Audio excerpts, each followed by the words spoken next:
You're listening to the Breadcrumb Mojito podcast, hosted by Connor Whale. We're live. Eliot. Hello, mate. How are we? Pleasure. Thank you very much for coming on. Absolute pleasure, mate. It's slightly nerve-wracking. I've never done anything like this before, but exciting. Stress. I try and be nice and chill. It's just a conversation. Would you like a cocktail? Hit me. Dealer's choice. Coconut peach margarita, watermelon Negroni, porn star martini. I see these are all the first-class cocktails. They are, first class, proud sponsor of the Breadcrumb Mojito, as well as Bar Society Ice, if anyone can see. Shameless plug. Your choice, whatever you want to start with. Let's have a porn star. Yeah. We'll do throwbacks. We'll do some trashy drinks. Can't remember my first porn star. I'm not sure if that's a good thing or a bad thing. Was it online or in a bar? Does that make it any better? No. It just depends on how honest you want to be. Oh, I love it. Cheers, bro. Cheers, my man. Thank you very much. Oh, again, pleasure.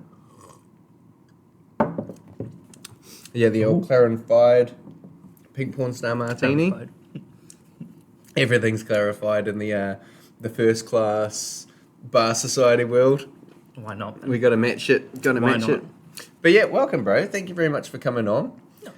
And I normally start these with an origin story. Mm-hmm. So I kind of want to get, where did you start from? How did you end up where we are today? This might be a long story. We got time. Grew up in Zimbabwe. In 2013, I moved out here. It had always been our plan to move out to New Zealand because my dad's from here. And with things as they were in Zimbabwe, the goal was always to get out. Mm-hmm. So 2013, I'm in my lowest six, which is about year 12 here. Finished my AS, as we did Cambridge there, so finished AS level just for A level. And then got the call one day, hey, you've been accepted into school in New Zealand. I was like, I've been accepted where? Yeah. Mum and Dad had gone and enrolled me in a place. I put two and two together. We used to come out to New Zealand every year, and we'd gone to a bunch of schools. Mm-hmm.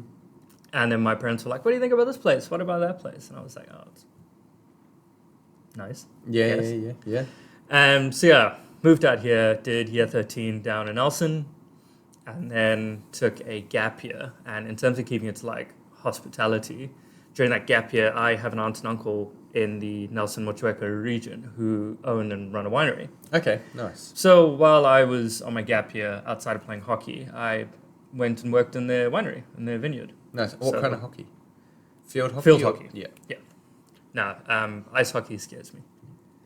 Daggers under your feet, bad enough. Okay, fair enough. But yeah, so I was doing everything there from just cellar hand stuff, and then if there wasn't much work on the winery, I'd go into the restaurant. Mm-hmm. Usually just KP, cleaning dishes. And we used to do a lot of like family functions and stuff there, and when my family would all come out, we'd do big parties and stuff there. And the team there and also my aunt and uncle taught me, they're actually the ones who first taught me how to 3-play carry. Okay, yeah. And that became like my little party trick. That's a crucial skill. Man, been doing that longer than I've done so many other things. It's weird. But I guess that kind of like started me in a sense. So finished gap year, moved up to Auckland for uni, was at uni for a couple of years, and while I was there, I kind of got tired of just having student grant, and Dad was like, focus on your studies, I'll send you money. And I was like, I don't really, I'm kind of getting old enough, I want to be on my own 2 feet. Yeah. What were you studying? I majored in criminology with a minor in Spanish. Okay. And then because I was really undecisive, I picked like every elective that I could and just like worked myself into the ground. Yep. It was a really silly way to do it. I remember the course coordinators looked at me like, we don't recommend this. And I was like, I'll be fine. Yeah. I was doing like astrophysics and Russian and French. And Jesus Christ. Wild. But yeah, so while there, it was actually in a Spanish class, we were talking about jobs and professions, and there was this guy who was working for Auckland Theatre Company, and they had just opened the Viaduct site, and they were looking for front of house staff. And I mentioned how I was looking for a job, and he just sort of overheard and was like, oh, hey, I'm hiring if you want a job. I need front of house people. So I was like, oh, okay, sick. Perfect. Tell me when to show up, what to wear. Started up there, just as an usher, checking tickets, cleaning theatres, that kind of jazz. Worked my way up, became a supervisor. And then I guess I developed this sense of I just want to help the entire system flow efficiently. You know, as a cog, how can I put myself in to make this whole machine run smoother? Yeah. And so it got to a point, it'd be like, show's about to go in. Okay, the bar's going down. These guys are like in the weeds. All they're doing is bottle service and like pouring wines, but they're just trying to crank these out so everyone can get a last minute drink before they go into the show. So I'll be like, right, you guys are kind of holding up me getting the show in. So I can open a bottle, I can pour wine, I can pour a beer. You tell me what you need, where I'll find it, and I'll just crank out a line of people for you guys. And so it started off with that. And then I started helping out with events, doing canapé service, and I kind of just slowly worked my way into it in that regard. I left the theatre, ended up getting a job at Holy Moly, funny enough. Holy moly. I worked there drunken mini golf. Yeah, mate. I worked there for over a year, started off in the events team, then moved into like the bookings, which was kind of fun because it was like playing Tetris with their booking systems. Yep. So when we got super busy, I would just like get into the computer and I'd be sitting there like, I'd have 2 people with me and I'd be like, right, you're taking these people here. Right, there's 4 people, you're taking them this course. When they finish this course in approximately this time, you go to, like I had it all mapped out. It was a beautiful mind. I think. Felt like the man behind the desk orchestrating everything. You're the conductor of the orchestra. Exactly, yeah. And then similar kind of thing. Bar would go down. It's holding up events, holding up functions, holding up bookings. Okay, I've smashed out my line of people. Nobody needs being set up on reception. If they do, my team is kind of trained. So you guys do this. I'm going to jump behind the bar. What do you guys need? And I remember going up to the bartender and saying, look, I don't know how to make a cocktail, but I've got somewhat of a brain and I can count. So you tell me what I need, what it looks like, or just hand it to me, how much you need to put in. They explained how to use a jigger, and I was like, cool, you just tell me what you need, what I need to put in, and how to do it. And that's how I started. Nice. And I remember the first cocktail I made, I threw in, the instructions were to top with ginger beer.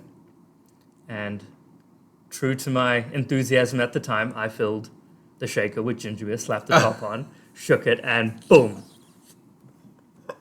It was comical. It is, And very sticky. I was very sticky after that. Yep.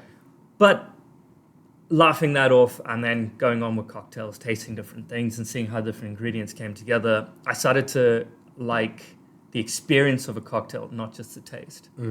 The idea of me who had no idea how all these ingredients would play together. I knew what tequila tasted like. I knew what lime tasted like. I tasted Cointreau and was a little confused at first because I was like, wow, that's so sweet. And then I thought of the flavor profile for margarita, and I'm like, you taste these things individually. And as a layman, you're like, how does this come together for this? And I became fascinated not only with that, but the conversation of that. Saying to someone, hey, I mean, case in point, like with our clarified drinks, I've put in all these ingredients, thrown in a bunch of dairy, clarified it, taken all, explain the whole process to people. And watching a layman now understand what went into it, and they're like, this is actually super cool. It's really what gave me the love for cocktails. Yeah. And then it was anytime I could, I'd be running behind the bar to try and just crank out a few drinks. Yeah. It actually became, which I wasn't supposed to do, a little sales pitch where I'd be like, right guys, I've got your goal sort of bar, a little busy, meet me on this side of the bar over here, charge you for your drinks at the reception kiosk, run over, quickly make your drinks, there you go, on the golf course, run back round. Perfect. And it was just a way to like kind of cut some of the lines. And cut some of the lines behind the bars, take a little bit of pressure off them. Yeah. And was there for a while, left there, went to Ghost Donkey, met some amazing people who taught me loads, got a bit more knowledge into cocktails. And I think that was especially like meeting Johnny Park. I remember he took me into Caretaker one day and they'd all ordered drinks and I was like, I don't know what any of this is. I still remember Johnny had gone to Bijou. And I was like, wow, what's that? And he started explaining stuff, and the word chartreuse caught for me because I studied a lot of French. So I was like, oh, chartreuse. That sounds kind of French. Like, oh, yeah, it's a French word. Have you never heard of it? I was like, I have no idea what this is. And Johnny said to me, he's like, right, you and I are on shift together tomorrow. Come in 15 minutes early. Sweet, I show up, and he goes, cool. And he grabs green, yellow, and Tom Benedictine, a couple of glasses, pours them out, and gave me a little chat about it. And that became like a new avenue and a new like blossoming of like, I like this is cool. And then I would sit there and I think I just pestered him for like months about like, what's He's this again? like, How does "Fuck, this why work? did What I is it?" teach this dude Yeah, anything? he created a monster. So if anyone wants to know about the Subdued Honey Notes thing, you can actually blame Johnny Park. Okay. And then was there for a while at Ghost, then left to start working at Pineapple, 46 in York, did a stint to Mr. Morris. In and around a lot of these periods, I also did I worked at Q Theatre for a bit to help them out for a short period. And Pineapple 46, Mr. Morris, I took over Little Culprit for a while. I was running things there for a bit, and then jumped into Bedford, where I'm now. AVM, somehow. Someone left me at the reins. Does someone put you in some sort of management position for some reason? Yeah, I'm still not entirely sure why. Oh, well, you clearly have a mind for logistics. And, by the sounds of all of that, easy to adjust, sort of on the fly, mix things up, move tables around, accommodate for people when shit inevitably goes wrong and happens. Yeah, as the classic military saying, not that I have a military background, but I always grew up enamored with it. No plan of action survives first contact. Yeah. And always just stay liquid, roll with the punches. Yep. This job can be so stressful and so frustrating in so many ways. Having a way to just go, okay, this was annoying, but how do we fix it? Sweet, there we go. Mm-hmm. Being solution-oriented rather than reaction-oriented, rather than oh, this is so inconvenient, this is annoying. These guys book for 4 people, and now there's 20 of them. Mm-hmm. Mm-hmm. Okay, cool. What have some big tables? What can I throw together? Yeah. And just being like, hey guys, cool, here's what I can do. Happy with that? Sick. Give me 2 minutes. Yeah. And just roll with the punches, just go with it.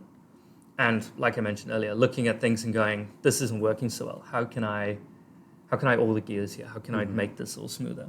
Yeah. One thing at Bedford was I got my head into doing the buttons and the tills. And it then became my thing. Mm-hmm. It'd be like, hey, we're doing this event. We need these buttons, these prices, this. Yeah. And I was just like, okay, that's me. Yeah. And then I'd go there and be like, hey, why isn't this working? Why is this linked to this? I've got this repeated here. And then I just sat there. I think there must have been days I was sat down for 2 hours during service when it wasn't that busy, just sitting there playing with all the buttons. Yeah. I think it was just a case that because it was a bit it was an annoying task with the way some of the systems were originally set up and kind of things were updated that everyone was so busy, they were just doing it on the fly. And then I was like, okay, I've got a bit of time. I've got a pretty capable team here. I can just let them do their thing for a bit. And I'm still here. If they need me, they'll scream loudly, I assume. Never heard anyone screaming. Yeah. But yeah, so I can just kind of sit here and just tinker with it and try and teach myself and do this and this. And then, oh, okay, no, that didn't work. Why did that not work? Oh, shit, that's not I've printing changed now. this button. Why is there a fire over there? Yeah, why is all the food printing the other side of the menu now? Why have the kitchen got no dockets? Brace yourselves. It's sponsorship time. I know ads can feel like the Broccoli podcasts, but today we're talking about the Bar Society, a company I own and operate. So think of it as supporting my broccoli farm. This goes out to all cocktail lovers and hospitality pros. Are you ready to elevate your drinking experience? Introducing the Bar Society, New Zealand's leading clear ice supplier. Whether you're stirring down a classic old-fashioned or crafting the perfect gin and tonic, there's no substitute for crystal clear ice. Not only does our ice look stunning, but it also melts slower, keeping your drinks colder and your flavors perfectly balanced. From home bartenders to high-end establishments, the Bar Society's here to bring your beverages to the next level. Order today and see why we're trusted by the best bars and restaurants in New Zealand. Visit thebarsociety.co.nz and let us transform your drinks. The Bar Society. Elevate your drinking experience. So, thinking about sort of the trajectory that you've followed, do you see management in hospitality and potentially one day owning your own business part of the track, or is management just something that you're naturally good at but you really want to focus down the cocktail creation production side? I think initially my road path, especially kind of when I was around pineapple, was learning how to make drinks, how to be a decent bartender. You know, I'll never claim to be the best bartender around, and I think anyone who does is either extremely talented and gifted or extremely crazy. So it's just how to be a good bartender. My kind of flow plan was be a good bartender, learn how to make a cocktail from scratch. That was one really good thing with pineapple with the guys at Kieran and Dario. They taught me, you might not necessarily know the name of a classic, but somebody might, you know, do the whole caretaker thing. If they don't recognize it on the menu, we have all this stuff to play with. Go for it. Yeah. Worst case scenario, if you make a mistake, you make it not taste good. You're taste testing everything as you go. If you taste test and go, that's not right, you make something else. At no point is it a waste because you've technically learned something. It's only a waste if you make the same terrible drink twice. Yeah. There's winning and learning. And so literally, it was just, like you say, you either win or you learn. And so my idea was learn how to do that. Then it was learn how to make my own cocktails, write menus, kind of be a manager in a venue, and then run a venue. Which I then skipped stage 2 and went straight to running Little Culprit. And I was just like, woo, this is opportunity. I'm going to learn on the fly. Yeah. Definitely pestered a lot of people about things like clarification. I did my own clarified drink there, which was not as hard as I thought it was going to be. Definitely one of the things I overthink a lot, and it was definitely one thing I drastically overthought. What was the thing you were overthinking, and what was the thing that you found easy? So looking at it, I looked at it as when I made this cocktail. So it was a penicillin. Okay. Yep. I looked at it as a penicillin, and then what I imagined a clarified penicillin will look like. It's like case in point, if we had like a porn star martini here, already in a coupe, a little bit of froth on there, fresh juice, fresh citruses, juicy, fruity, tasty. And now you stripped all the color out, you've added creamy mouthfeel. And now you've gone from the strength that's served up, elevated, elegant, shot of Prosecco on side in to however you taste, to now super cool, jazzy, elegant, served on a rock, super tasty. How do you get from A to B? Yeah. And I remember guys saying, oh, you just use milk. And I was like, what do you mean you use milk? And in my head, I was like, if I just throw milk into this citrus, it's going to curdle. What's wrong with you idiots? I was like, this is the worst thing ever. Like, we all know those cement mixer shots that we drank when we were younger and we got stitched up with. We all know what happened there. And I was like, why are we doing this to ourselves? And also, what am I missing? And then it was, it's supposed to curdle. That's all the way with the acids in the citrus, and you strain it out. And I remember trying to strain it just with normal fine strainers. And I was like, this is taking forever. I'm like, oh, well, use something finer, like an oil filter. Yeah. And I was like, I've got a whole bunch of those.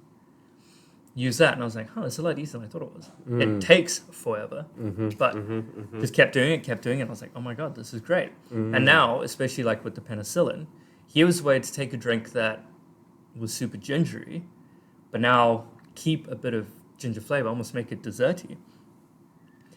And then became the trick of, if clarifying is going to take out the sharp, nigh abrasive notes of this, how abrasive can I make this drink? So I made my own ginger syrup, and I was like, peeling the ginger, I made this thing as like spicy as you could. I was like, this is going to be amazing. And then I was using Domaine Canton, which is already like quite a sharp ginger liqueur as well. And I was like, this is like super sharp. And then when I clarified it, it came out very reminiscent of a ginger slice that you would get at a dairy. Yeah. And so to tie into making cocktails about experiences, even though that was kind of accidental, I had now untapped a core memory for a lot of people, which is going to a dairy and getting a ginger slice. But I've now done that I think I was serving mine in a Nick and Nora. And having that, and then even also going, once I'd figured that out, and then you have that chat with the person, you're like, these are all the things I did, and it took me like 5 hours to get this like single batch ready. Yep. And you're having all this chat, and you just put the glass down and go. There you go. And they're just like, what? Where was all this stuff that you were talking about? It's all there. Yeah. I've done all the work behind the scenes. All you need to do now is enjoy. Yeah. That's literally my fucking line for when I sell these at markets and shit. We did all the work behind the scenes, and all you have to do is pour and enjoy. Have you done any clarifications without milk? No. Because that's how we do this one. See, No milk in this I was one. actually asking Jeremy about this yesterday, where I was like, Okay. how do you clarify without milk? And he was like, oh, you can use pectinase. And I was like, and one thing I love about Jeremy is his wealth of knowledge. And there's a lot of things I do know, and every day I'm reminded of all the things I don't know. And he said this in such a blasé way. And I was like, What the fuck is that? cool, yeah, what is that? Yeah. Cool story. Back to my original question. Like, what is this? Yeah. And I think Jeremy's another person who I've just like bombarded with questions about so many different things. And so he was explaining it to me, and I was like, that sounds super cool. Because now that also means that anyone who would have any aversion to dairy, who'd look at it and go, nah, milk, not touching that with like a 10-yard stick. I don't need to worry about that. So I've never done it. Super keen to try it. I've heard of like using coconut milk and stuff like that. I've tried ones with coconut milk before. I've just never done it myself. Yeah. Oh, yeah, fair enough. I should have brought the bloody strawberries and cream milk punch that we do. Ooh. Because that is super, super delicious. It tastes just like the strawberries and cream lollies that you get at the dairy. So it ties into your ginger slice. Sort of brings back the memories of young Kiwis going to the dairy, getting lollies and things like that. And that's like, again, such a thing for me for cocktails. And as bad as it, or like as wanky as it can sound sometimes, I prefer to say I make experiences, not drinks. Yeah. 100%. I mean, that's what keeps the business open. The experience. Well, look, you can be the best bartender in the world, you can make the best tasting drink in the world, but if you can't create the experience, people are going to be like, hey, drink was tasty, but... He's a dick. He's a dick. He, like, kind of talked down to me. He wasn't approachable. He wasn't friendly. He didn't have that disarming kind of personality. The venue, lights are too bright. You know, like, there's so many factors in the hospitality, and it is one thing that I think a lot of people don't get. If you don't tick off all those things, especially in today's market, you're not going to be a successful bartender or a successful bar. You can have the best drinks in town. You could be the best bartender but have the worst drinks in town. Nobody's going to like it. It's like trying to find that perfect medium and trying to lift all four sections up. Because the moment you overbuild on one, you've got no foundation. It's just going to crumble. Yeah, 100%. Johnny actually made a good point when he was on here a couple of weeks ago. That... what is it? I can't remember his exact words. But it was essentially like know what you are. Know what you're trying to do. And do that really well. Like if you have a great concept that people can understand, and especially you understand that concept, you understand how to market it, you know how to give people the best version of that experience, that's great. But there's no point, being a sports bar and trying to sell a shitload of cocktails because you want to be a cocktail bartender. No, you're a sports bar. Just give a great sports bar experience. You don't have to give a cocktail bar experience there. By all means, like have a few cocktails on for the ladies, but by and large in a sports bar, buddy, you're pouring beers. The odd old fashioned here and there, but like, and you can try and there's nothing wrong in trying to make those things as nice as possible. But like you say, look at what you as an individual are doing and where you are. If you've chosen to work in a sports bar because you love sports, you love the fast-paced environment, awesome, stick to that. If you're in a sports bar going, I really want to make cocktails, there's other avenues you can look into for that. 100%. So, word on the street is... Oh, yeah? You've got a little cocktail bar pop-up coming along in the near future. So, yes, Johnny actually threw this to me a wee while ago where he asked me how I felt about doing like a guest shift moonlighting thing at Mia. So this is Mia below Parasol Swing? Yeah, Mia Bar just below Parasol Swing on the viaduct. I was like, sure. Johnny is one of those guys where I could work 30 days in a row, open to close, and on day 31, if he was like, hey bro, I just need boots on the field, I'd be like, begrudgingly, I'd probably complain the whole way, but I would still go. He's always done great to me. So when he said that to me, I was like, say less, you just tell me what you need from me. And then I was recently away in Zimbabwe, and while I was there, I got the message from him being like, hey man, just touching base again about this, not sure if you're back yet, hope you're enjoying your travels. Super keen to get you in for this. It's called Friends in Fine Places, and if you're still keen, let me know, I'll send you all the info. Which I was like, absolutely, Johnny Park. Here's the email, send me everything. So from what I've understood about the brief, it's that they're wanting to do it the last Sunday of every month, with a different bartender does a little takeover EMEA. You have a small menu, 3 to 4 drinks, and the idea is more that these are drinks from previous menus or competitions or things that like that individual bartender really liked. Yep. That kind of expresses them. It's not like you need to reinvent the wheel and come up with like 3 competition grade cocktails. Johnny was like, it can literally just be a riff on a classic, something cool you've already done. The idea is it to be low pressure, super fun, but also give you like another little spotlight to be like, hey, A little bit of exposure. Yeah. Yep. And here's what I like. So like I mentioned the penicillin. Currently, touch wood, still confirming with Johnny Park, that may very well be making a comeback. Okay. On that note, when I'm up on Tuesday, I'll bring it. Jeremy was telling you about pectinase for clarification.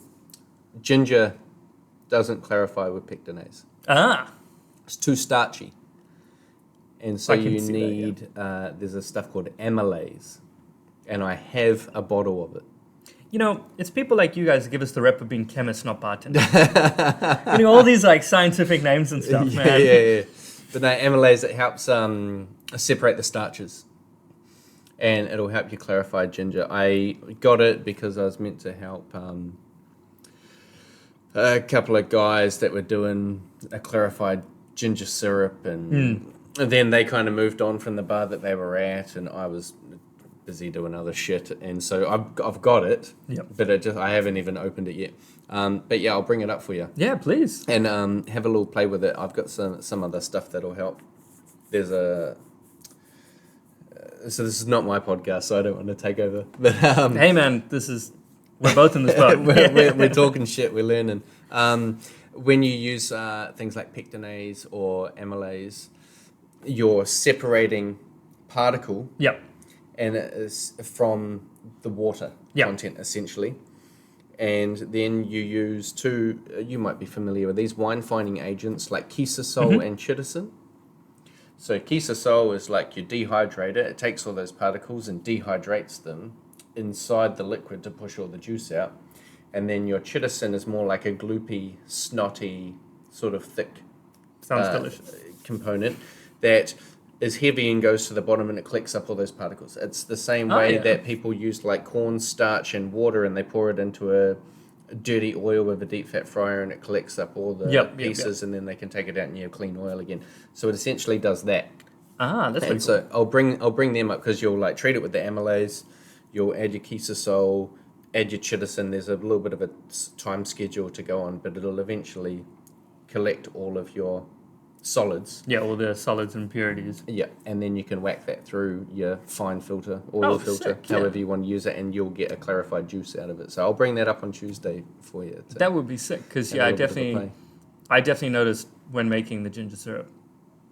Because that was one thing I was like, I really want to do this. I'm just going to do it, see what happens. Throw stuff at the wall, see what sticks. Yeah. Definitely when you're like, ginger super starchy. I was like, oh yeah. I remember you let that thing settle for a little bit and you get that thick layer at the bottom. Yeah. It's hard to clarify. It's fucking hard to clarify. The other thing that I've also found extremely difficult to clarify, and to the point where I've actually just completely given up on it, mango. There's too much pectin in it. It's too thick. There's too much particle, not enough juice. I gave up. PJ and Cal Ross were actually, I was having a chat with them one day and I was trying to clarify like 4 liters of mango. And after like 5 days in the fridge, I got like 200 mils. And I'm like, I think I'm going to give up on this one. I'm going to move the fuck forward. But anyway, sorry, sidebar. Good to know. Avoid clarifying mango. Avoid trying to clarify mango, and I'll bring that stuff to help you with the ginger for your clarified penicillin for the pop-up. It'll be super cool. I'm really excited. Here we go again. It's ad time. But don't hit that skip button just yet.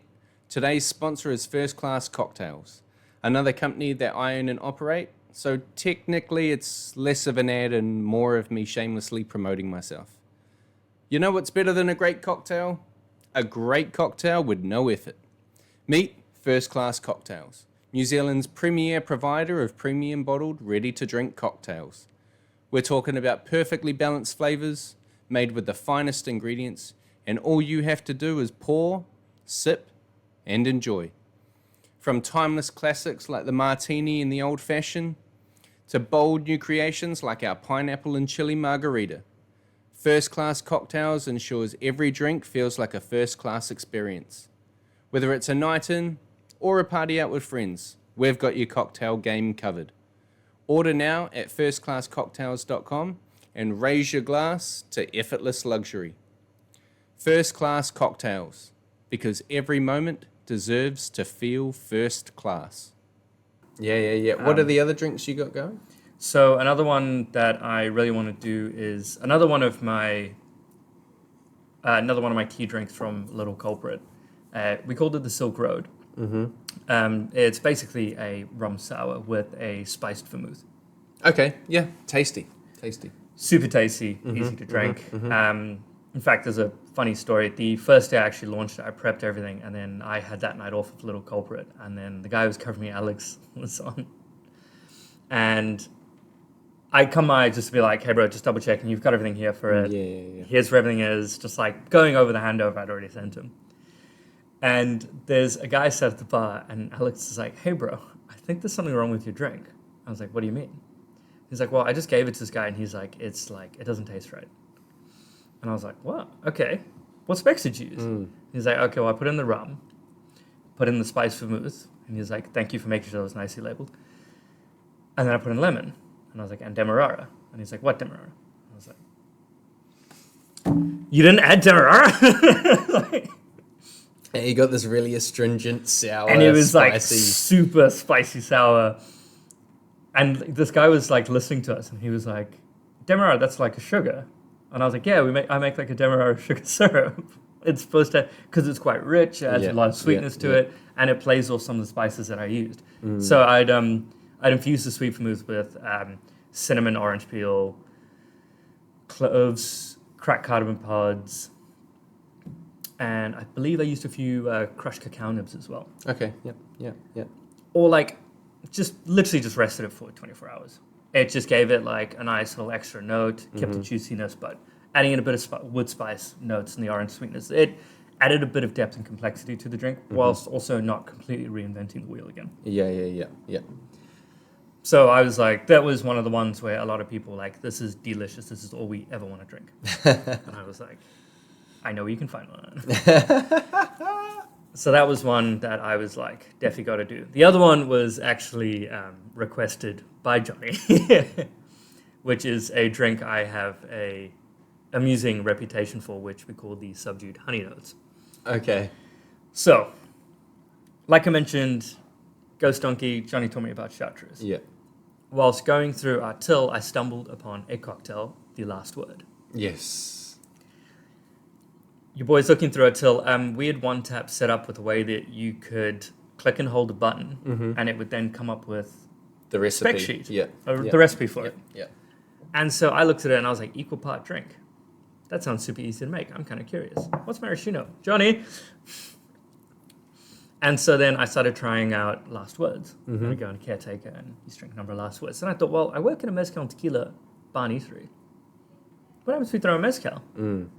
Oh, well, that's called the Last Oaxacans. Oh, sick. What if we swap the chartreuse? And I fell in love with it. Yeah. I was like, mezcal, Last Word, yellow chartreuse. And so I used to go to Parasol all the time because I loved their smash burgers, and I would always get the extra patty. I was a fiend for those. And I would get myself mezcal, Last Word, yellow chartreuse. And I remember Cal, I still remember this day when he was there, him coming up to me and going, why yellow chartreuse? And I was like, well, you see, it gives a nice, drum roll please, it gives a nice subdued honey note. Okay. And then it became the joke that was, anytime I walked into Parasol, when I get the bill at the end, they had named my tab Subdued Honey Notes. And then one day after several of these drinks and having this running joke with actually Danny as well and Cal, I made a joke about how I should make it my Instagram name. They were like, you actually should. This is hilarious. And And me being several last words deep was like, Yeah, this yeah, is yeah, the yeah, best yeah. joke ever. There you go. Immediately changes. Yeah. Half of it's spelt wrong. Yeah, it took a few. The B and D always mix me up together. Yeah. Subdued Honey Notes was a couple of times, and then I had to fix that. I love it. And yeah, so Subdued Honey Notes was born, and then that became a mainstay, and it was a thing where even to this day I'll bump into people and they're like, "You're the chartreuse guy." I'll walk into Caretaker or Deadshot and they're like, "Okay, we know you like chartreuse." Yeah. You really like the Subdued Honey Notes. Hell, even Ryan of Tennessee here, he's like, whenever I bumped into him, he's like, "Oh, hey, we've got this drink with chartreuse." Hey, I'm trying this thing with chartreuse. That's great. And so it just became a thing. So naturally, Johnny was literally like, of the drinks you can do, in brackets, like the mezcal, last with yellow chartreuse. In fact, it became such a thing when I left Ghost Donkey. Johnny actually gave me a pre-batch bottle of Subdued Honey Notes. Nice. With the little sticker on it that said shake to awake. And it was like, just pour that, shake it with ice, strain, off you go. Great. Love that. It did not last very long. No, I can't imagine it did. That I don't actually think I shared that with anyone. I think I just necked that myself. Fuck it. You deserve it.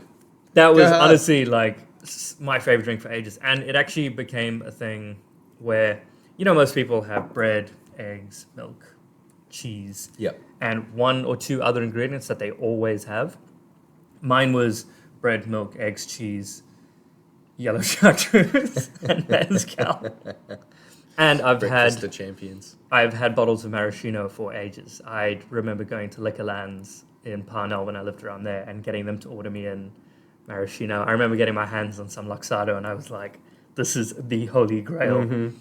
And I still have that bottle of Luxardo, actually. Oh, yeah? Unopened or finished? I think there's a little bit left. Okay. Nearly there. Yeah. Nearly done. The chartreuse has taken a hammering, but I do still have 2 bottles of chartreuse, although this is maybe probably like bottles 15 and 16 or something. Green chartreuse was always my favorite thing when I started bartending. And I would just do green chartreuse shots. Oh, yeah. I think there is a generation of our bartenders where chartreuse was like the, we want to get we want to get lit. Let's get blasted. This is like the thing to bring the party. Yeah. Or you go out with your mates and you're like, okay, we're going to set somebody out. I want 5 different shots. We'll do like vodka, gin, tequila, rum. This guy's been a knobhead today. Green chartreuse. Yeah. And then you don't tell anyone. You down them, and then that one person looks at you like you're a monster. Yeah, hard out. I've got a curiosity in me. Hit me. What is a traditional Zimbabwean flavor, or second part of that question? What are there many cocktail bars in Zimbabwe, and if so, what kind of cocktails do they do? So when I left 2013, obviously I was 17 at the time, so wasn't hugely into the drinking scene. Went back in 2015, and again, my knowledge of cocktails was just what I noticed my mum ordering and stuff I'd see in menus. To me, it was a product in a restaurant, in a bar. I had no idea really. My brain didn't go that far at the time. My little baby bartender brain was still coming to. You're like, beer, wet. Literally, yeah. And frothy if you pour straight down. Froth, no good. Frother, no. And so I never really drank a ton of cocktails. The only one I knew of was the Long Island iced tea. The classic. Because it was just all my mates would run out drinking, I finished work, join them, and it's like, how do I catch up? In fact, actually, my first proper drink going out in Zimbabwe, I have been out with a bunch of mates, go up to the bar, I had 10 US in my pocket. I gave it to my mate, I was like, look, I don't know what to order. Can you order me something? And Zimbabwe can be a bit of a slightly lawless place. My mate Gino, he goes to the bartender, hands him a $10 bill, and goes, can you get him a double shot Long Island iced tea? Now, liquor laws in New Zealand pretty strict. Yeah. We love and we hate them. Yeah. Zimbabwe, no such thing. You can order bottles to your table. They don't care. As long as you can pay the bill at the end. I'll have a pint of gasoline, please. Mate, they do not care. They're there for it. If anything, they think it's funny. Yeah. And Gino had explained, it's my mate's first proper time going out, first drink. And so this guy was like, absolutely got you, bro. And I remember watching in horror him just filling this highball, and it Free literally pour? No jigger? I can't remember if he used a jigger or not. I think a few memories from that night were definitely deleted after that. Yeah. But I still remember watching the level because he didn't shake anything. That was the other thing.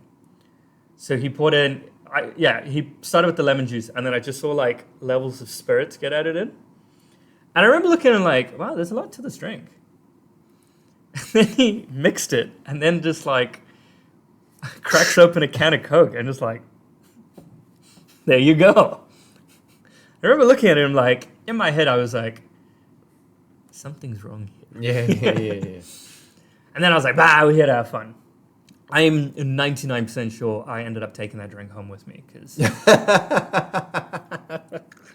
my next like memory after being in a few other places is like holding a glass, banging on our gate because all your houses are surrounded by like 9-foot walls and gates and stuff. And I didn't have a key to get in. And my older brother was out gallivanting, doing his own thing. So I was just like banging on the gate for somebody to let me in, got let in. And I remember walking in with this glass. Mm-hmm. Not sure whatever happened to the glass. I think it might still be there. Yeah. I didn't notice it when I was poking around Cherished. the cupboard. Yeah, the first glass. So to cycle back to your question, bar scene in Zimbabwe, cocktails aren't huge. Mm-hmm. You'll have some. You'll have like some classics. But there's a lot of things we would look at them as kind of being faux pas. A lot of it is just to do with availability. Okay. Case in point, I got a strawberry daiquiri, which by default they did them as a slushy. So frozen daiquiri, I was like, yeah, sweet. But they had lemon chunks in it and a lime wheel. And in my head, I was like, what? Mm-hmm. Then I saw on the menu, caipirinha. I was like, how the hell do you guys know what a caipirinha is? Absolutely, I'll get one of those. Mm-hmm. Same thing, lemon chunks, lime wheel. And he was like, oh yeah, we use lemon juice. And I was like, but you've clearly got limes.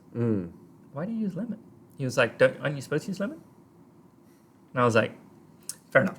Yeah. I'm asking the wrong sorts of questions. Yeah. You're going to use lemon, that's the way you guys make it, absolutely. Super tasty, very sweet. Yeah.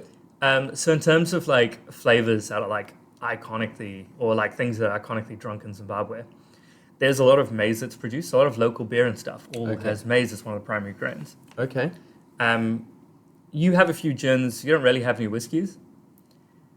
But everything kind of has that like creamy maize kind of feel. Sugarcane is another big grower, so you actually have local cane spirits. Yeah, like a cachaça. Exactly. Yeah. You literally have versions of that, and that was what they were using this caipirinha. In fact, we actually have a thing we call cane. Okay. Yeah. Which is like a cachaça, but rough. Yeah. So mini rums from like put in the sugarcane through the production process, molasses left over. Getting to the stage of creating the molasses and then the barrel aging part is, I think, where they always fumbled. Okay. To the best of my knowledge, I have never encountered Zimbabwean rum. Okay. I think a lot of it was just that there wasn't really the infrastructure put in for it. You get a lot of local beers as well, one of which is called Chibuku, which we tried when I was back. We went to a place called the Boma, which mostly does Mozambican-style cuisine, but it's like a very traditional thing. You try like a lot of local wildlife meats, so like we're having guinea fowl, eland, which is like a big antelope, buffalo steaks, and like I'd love a buffalo crazy steak. stuff like that. Mate, delicious. Yeah, I can just imagine. I'm like, that's out there getting its exercise. Mate, like that good compared shit. to beef, like eating them side by side, the buffalo was just blew it out of the water. Yeah. Delicious. The other thing, Fatty? definitely quite a bit of marbling to it. But the way one thing in Zimbabwe is that they really cook their meats. Mm-hmm. You don't normally get stuff medium rare. Yeah. It's well done. It's normally well done. It's like medium to well done. Yeah. It's a local traditional thing. Not cooking your meat properly could lead to a lot of disease. Yeah. Being a place like Africa, there's always stuff you got to be worried about with parasites and whatnot. Malaria being a huge thing as well. Trichinosis and all that sort of shit. Man, literally, there's something for everyone there. Yeah. So cooking your meat like super thoroughly was very important. Yes. Yeah. And it was the kind of thing, like, it is kind of weird because there's a lot more paranoia about like not properly cooked pork and chicken here.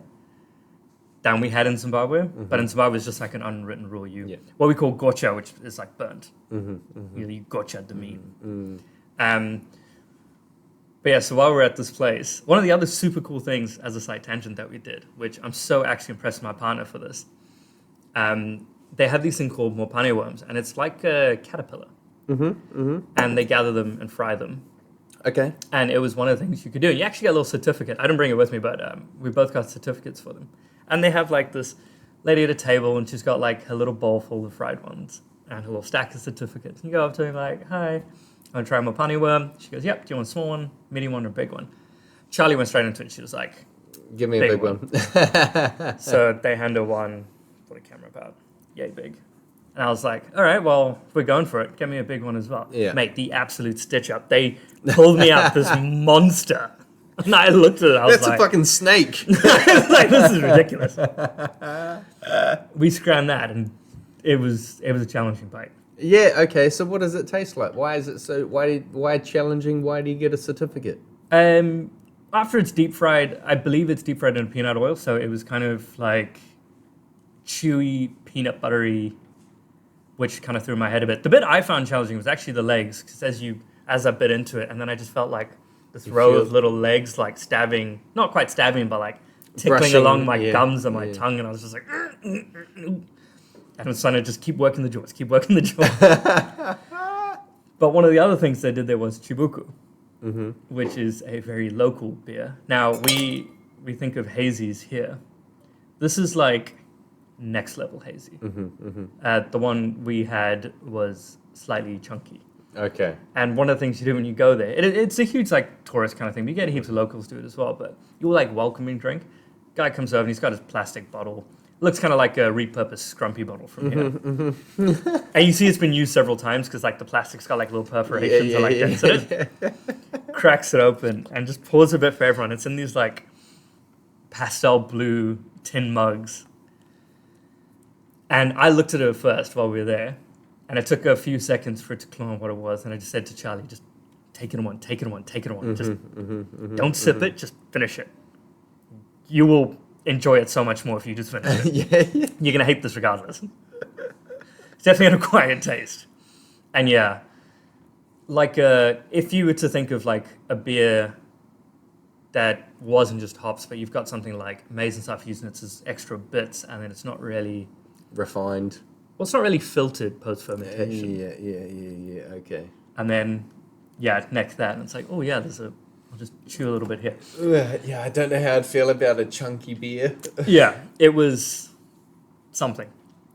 But, so you get things like that. One of the other big ones we had was a brand called Mazoe. Mazoe is also the name of a local lake. And this brand, it was like a pulpy orange concentrate is probably the best way to put it. Okay. This stuff was super sweet. You had to dilute it down. Having it by itself was nigh sickening. Yeah. And the Mazoe orange, there was one recipe that they'd used since they made it and used it through. They had slogans, branding everything. I will never forget this ad, and it was literally a kid having his first glass, and then him at like 10, it's like 5, 10, 15, 20, 35, and then him as like a super old man. And always he has the Mazoe, and they're like, some things change, some things don't. Yeah. Mazoe orange. What a great marketing slogan. So one of the things we used to drink, and my older brother is bad for this, was cane and Mazoe.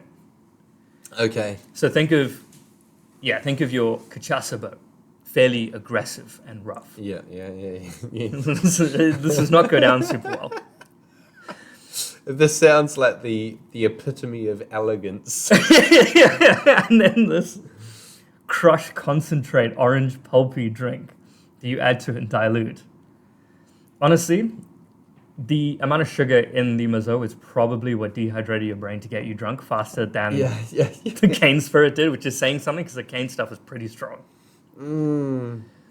So yeah, the drinking side, in terms of cocktails, your classics, margaritas, the odd martinis. I actually had an amazing martini at a hotel we went to. Yeah, and so that you tapped into what I was next thinking. Is it more in sort of the tourism areas where you have the cocktails, where the hotels and the pools and all that sort of shit is, but like when you actually get out into like real Zimbabwe, in the rural areas or the actual towns where tourists don't really go, you're not going and ordering an old fashioned and a Negroni, you know.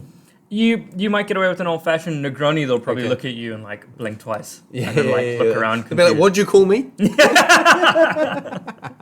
I didn't think about that actually. Thank God I didn't order one.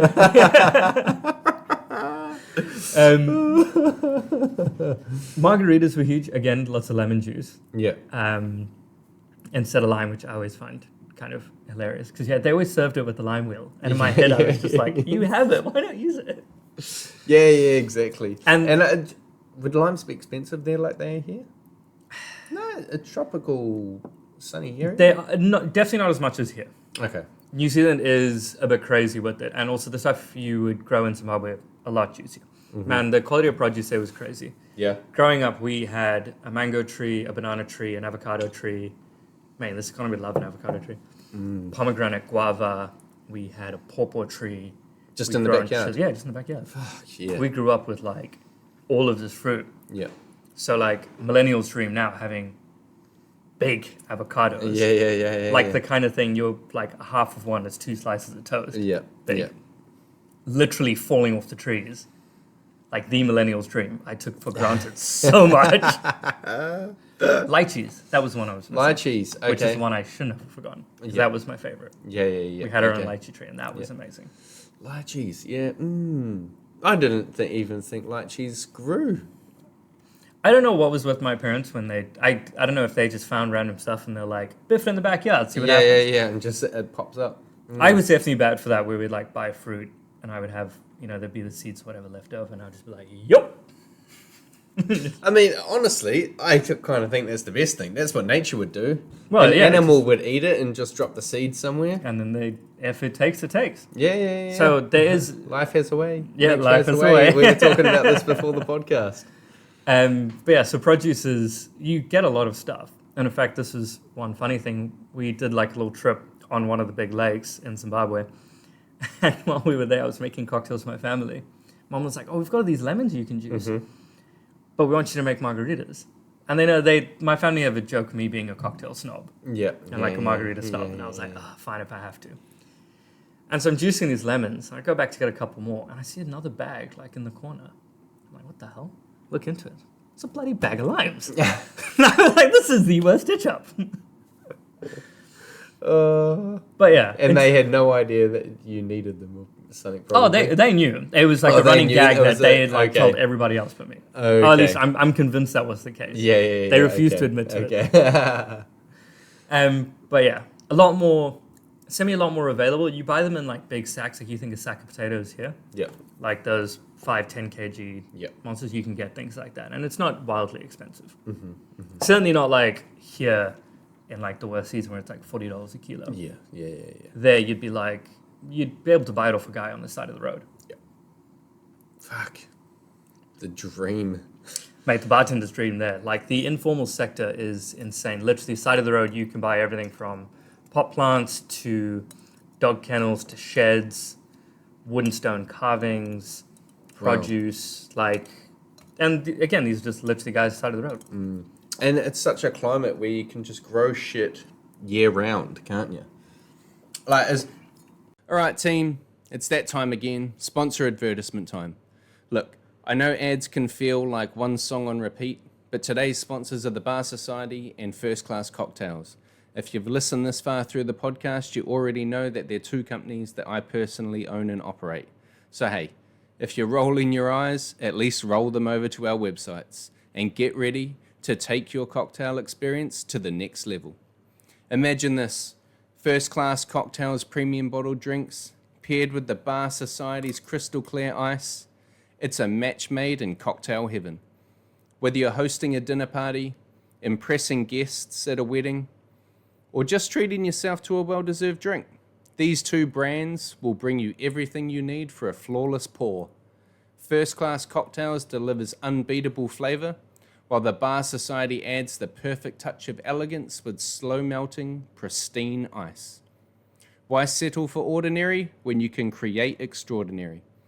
Head to firstclasscocktails.com and thebarsociety.co.nz to order today. Together, will elevate every sip. First-class cocktails and the Bar Society. The perfect pairing for your perfect pour. You don't have 4 seasons. It's more of a hot and a wet and a dry season, or is it just hot and not quite as hot but still fucking hot? Winter, you get cold morning and night. During the day, it gets hot. Because it's quite desert country, right? Technically, no. But Okay. when you're around the cities, especially like away from the, like well after the rainy season just before, you will get that impression. But that's just because of water availability. During the rainy season, it is lush green. You would honestly be blown away. How long does the rainy season go for? Lasts for about a month and a half, 2 months, I'm pretty sure. Oh, fuck, it's not that long, is it? But that's the entire year's worth of rain. We think of like when it pours down here, but our rainy season here, again, is so on and off. It's fucking 12 months Yeah, long. 12 months a year. Imagine getting all of that in a month and a half, 2 months. Yeah, that's, Say 3 if that's it's an crazy. extended one. That's Yeah. crazy. So I can remember avidly growing up, driving home from school. Thankfully, my dad had a big Land Cruiser, pouring with rain. And there were just cars broken down the side of the road because the roads were like so flooded that it was flooding their engines. And these people just broken down the side of the road. And you're walking home and you're drenched before you've taken 5 steps. Fuck. So yeah, anywhere where there's an abundance of water, pristine, beautiful. Like around the Victoria Falls, for case in point. It's about, I think, 1,700 meters across and about a 100-meter drop. Yeah. But the force of the water going down, once it hits down, the spray comes up. You can see it. If you're on ground and you were to walk 200 meters away, you will still be able to see it. Wow. When you fly into Vic Falls, you can see it from miles. Wow. Now, if you get close to it, especially the biggest part of the falls, it's like rain. Oh, You can see okay. nothing. Yeah, It's like yeah. fog and rain. And this stuff is literally coming down at you like you're in the middle of a monsoon. And it's not like painful, but like it's got a bit of impact to it. Yeah. Wow, that's incredible, man. I've never been able to travel somewhere like that ever before in my life. That it's just what you're describing in my head. I'm imagining like a fucking movie, like Journey to the Center of the Earth or something. Like. I mean, for a lot of people, I completely understand that. It is literally a world away. Yeah. It's like 27 hours just flying, Wow. depending exactly how you go. How many planes? So we went Auckland, Sydney, Johannesburg. That's the big one. That's like, I think going there's about 14 hours, coming back's a little bit less. And then from Johannesburg to Harare. That's like kind of the most direct route. Okay. Yeah. There's other routes where you can go like Auckland to Sydney and then like across the outside of Australia up to Dubai, Lusaka, Harare. There are ways to break it up. Yeah. But if you just go, I'm going the most direct route possible. 3 flights, but they're not. Well, Johannesburg to Harare is only about an hour and a half, hour 45. So that one's not too bad. Johannesburg, South Africa. Yes. Yeah. Exactly. One of the biggest cities in South Africa. Yeah. So, how many countries are there in Africa? From my last recollection, 53 fully recognized countries. 53 fully recognized. So how big is Zimbabwe? What's the population? I'll put it this way. The population of Harare is about the population of New Zealand. Oh, Jesus the capital. Christ. That's one city. That's one city, yeah. That's one city. And landmass, more or less than New Zealand? Drastically more. Drastically more. Yeah. Okay, yeah. Not nearly as big as Australia, but Yeah. it's quite a large swath of land. Yeah. You could throw a stone quite far. How good's your arm? Oh, shit, fuck. That's a big population. It's a pretty. I mean, well, New Zealand's also tiny. Yeah. That's the thing that Yeah. I mean, still, you get 4 million people in a room. That's still a lot of people. Yeah. But Harare is a big place. And then also one thing that has kind of happened, similar to Auckland, but where Auckland's had a lot more formal construction and development of areas, where it was like suburbs built just outside of Auckland and suburbs connecting them. This is kind of going to Harare and then small bits that have spread out outside of it. Yeah, okay. And so do you have suburbs, or is it more like little town settlements have popped up that have slowly become one big thing? Very much suburbs, but all your suburbs will kind of have everything that you need. Yeah. It's not unless you're looking for something specific, generally anything you need day to day, you will find within your own suburb. Yeah. Yeah. Your supermarkets, your butchers, your pharmacy, all that kind of jazz, normally within Yeah. your one area. Yeah. Okay. Yeah. Yeah. Yeah. Yeah. It's not like here where, I mean, for special occasions, like if you want to go to a fancy market, you might travel across the city. But also, with that many people and on the roads, traffic can sometimes be tricky. Yeah. And the driving conditions aren't the greatest. at Yeah. all. Yeah. We were talking about that before the podcast as well. It's pretty wild west over there. So, I'm trying to think of like Zimbabwean influences into like cocktails that can be pulled off here and things like that. Like, you say a lot of maize. So, have you ever tried playing with like corn and introducing that into a drink to try and achieve similar effects? To be honest, I haven't actually, no. In terms of like creating African-themed drinks or drinks to really tip towards my home ground, if you will. Using any form of local ingredient, I've looked at a few, but trying to find anything that is directly Zimbabwean to get into New Zealand is a nightmare. One, just for like trying to import it in yourself, unless you have the entire setup to do so.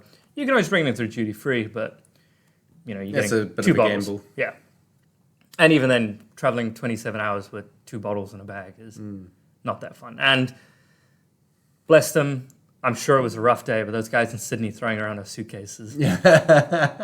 Watching horrors, my soft shell suitcase got thrown on a thing, then a hard shell on top of it, and I was like, I'm so grateful. I have nothing breakable in there. But yeah, so I've never really played around too much. I've taken inspiration of things. So, for example, one of my favorite flowers from Zimbabwe is the flame lily. It's got this beautiful yellow and red leaves, but like the red kind of coats the outside. They're gorgeous, gorgeous plants. And so when I was at Pineapple, I did a twist on an African flower, Okay.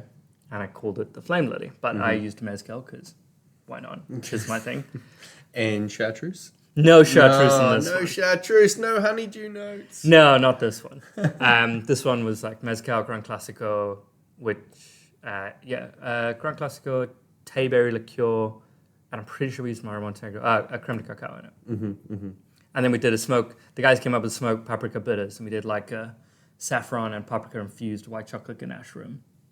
It was like the kind of thing that we had 6 glasses prepped at a time. Yeah. And it was very much a bartender drink.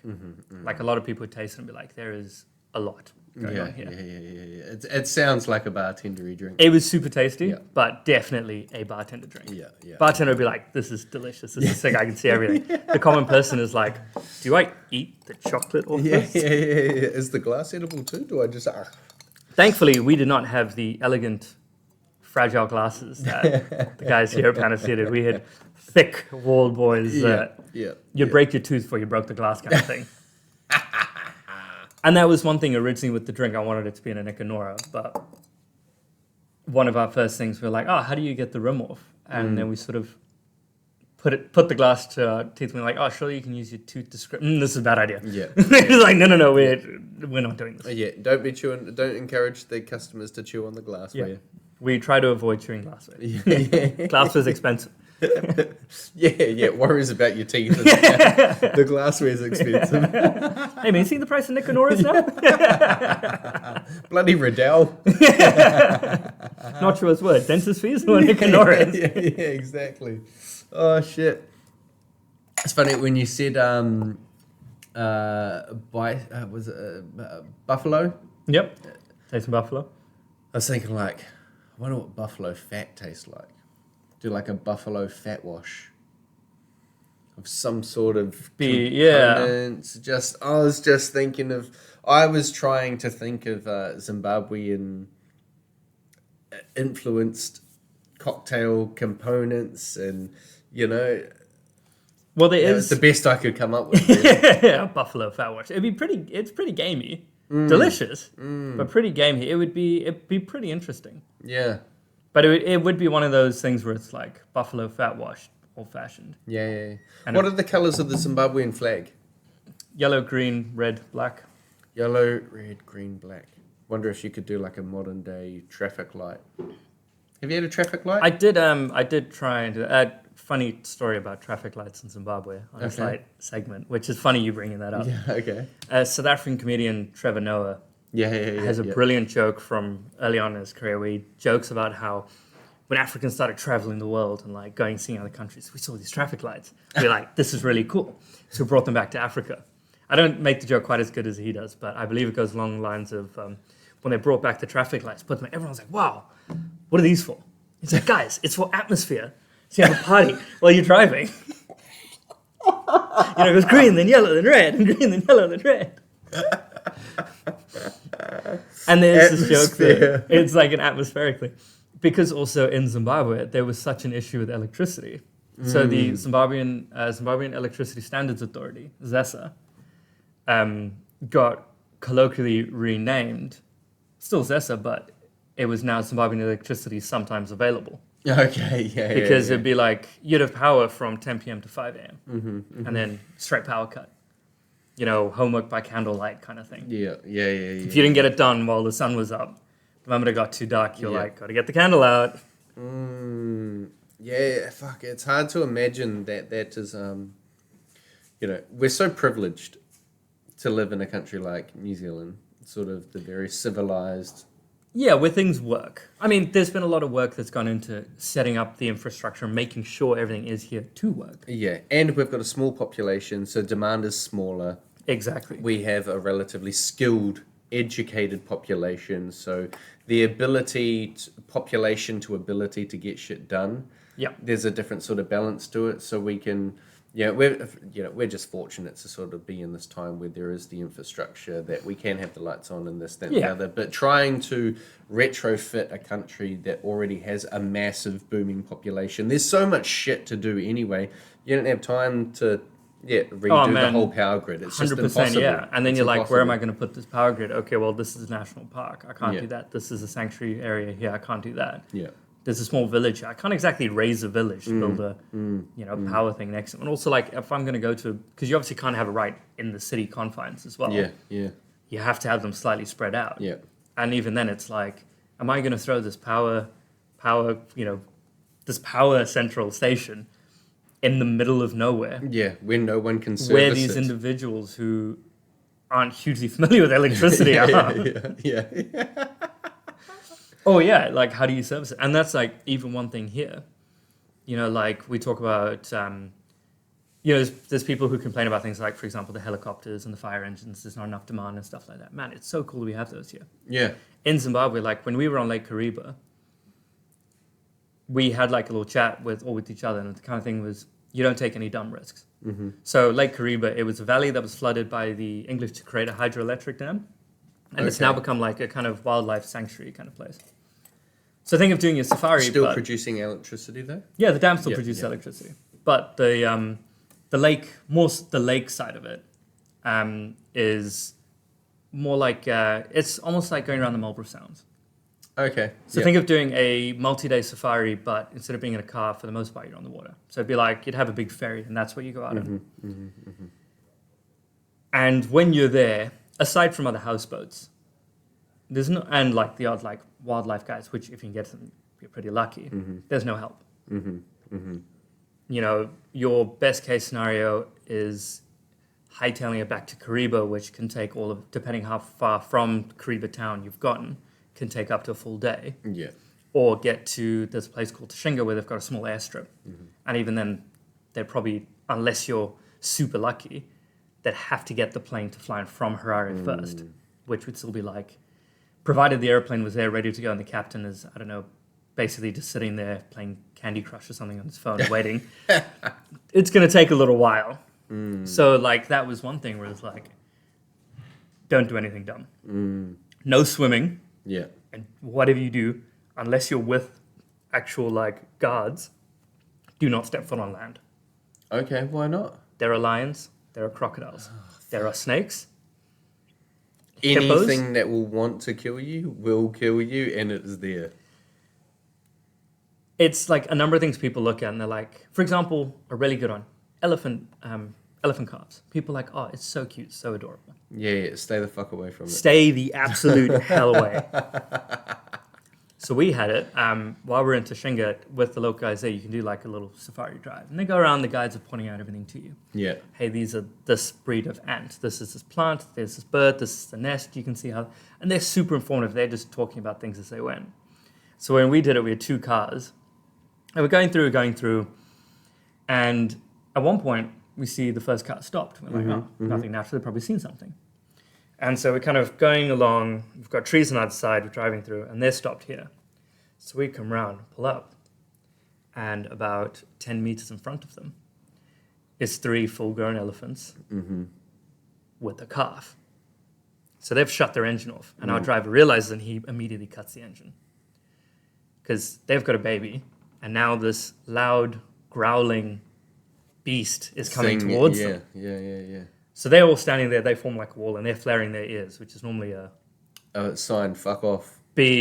like we're watching you. And Yeah.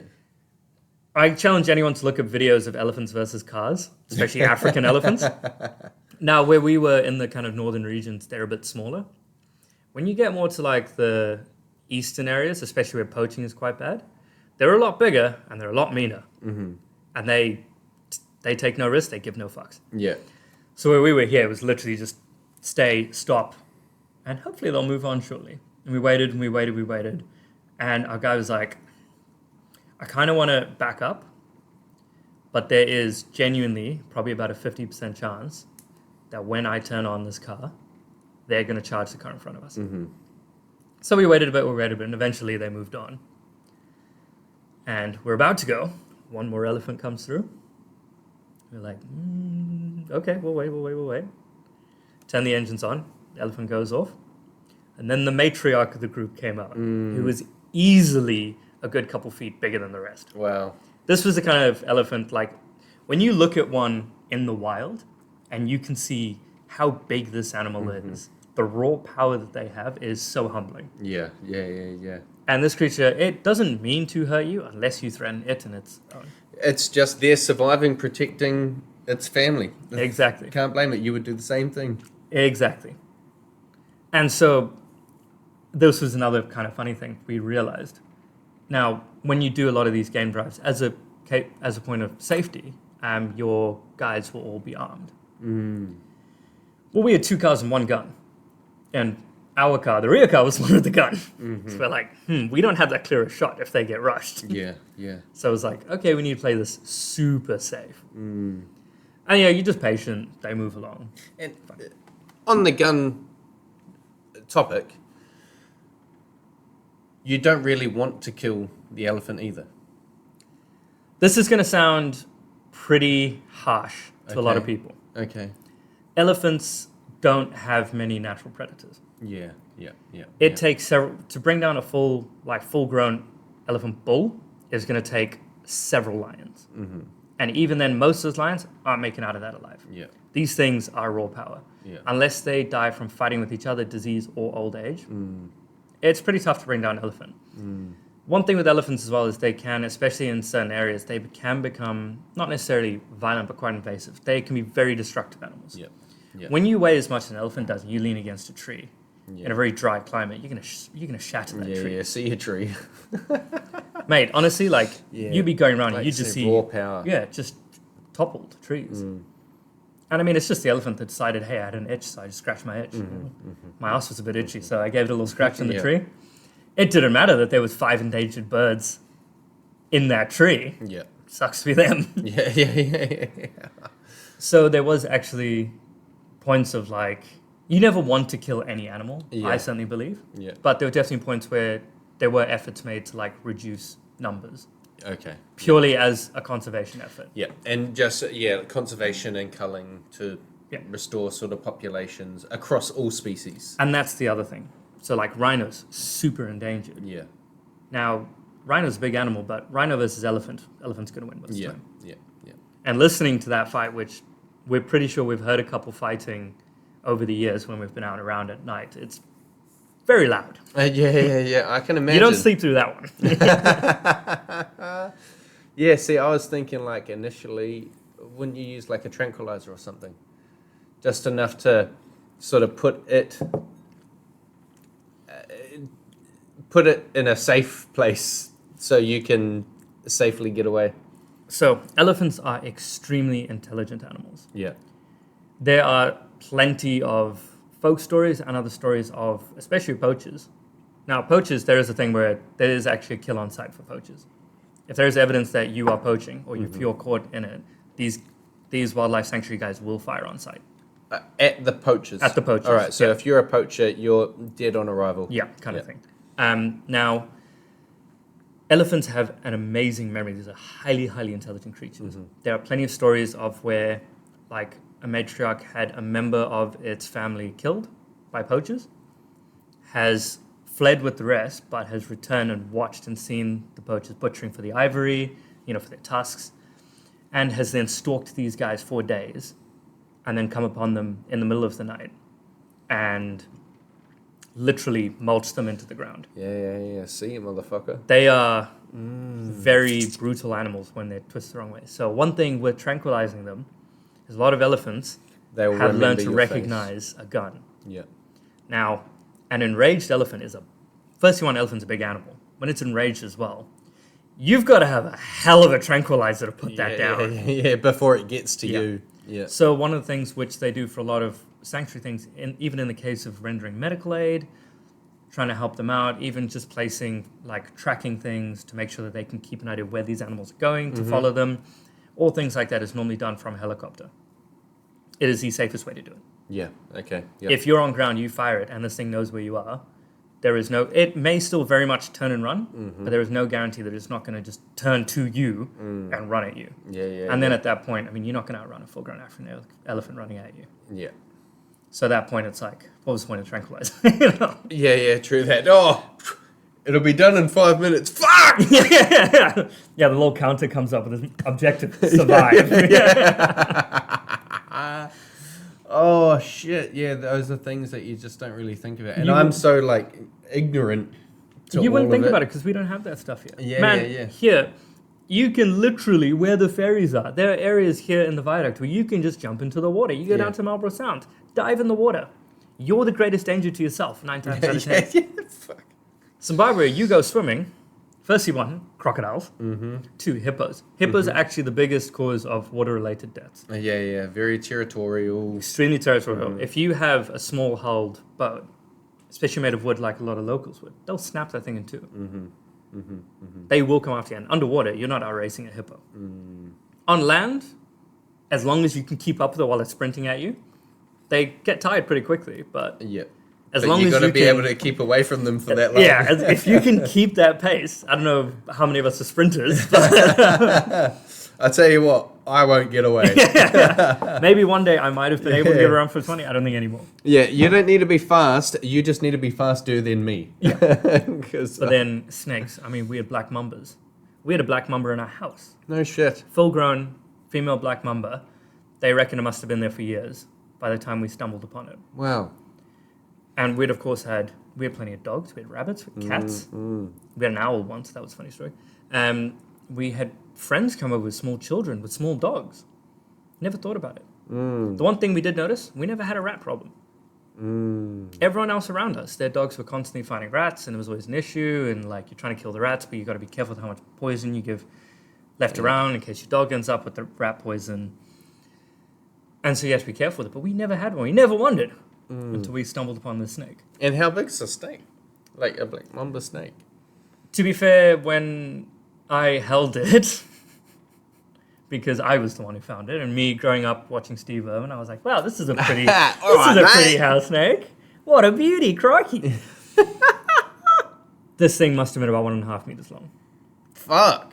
Yeah. That's a big snake. And also one of the fastest and most venomous on the planet. That's a big snake. And that would have been in the time, if I'd been bitten, the best case scenario for me was that it was an adult. Because adults are able to throttle how much venom they put out. Yeah. Juveniles are not. Juvenile will just go, they just empty the entire tank. Yeah. And all green chartreuse. There's no yellow in that bottle. Yeah, bro, that's just all fire. That's breaking down every cell in you.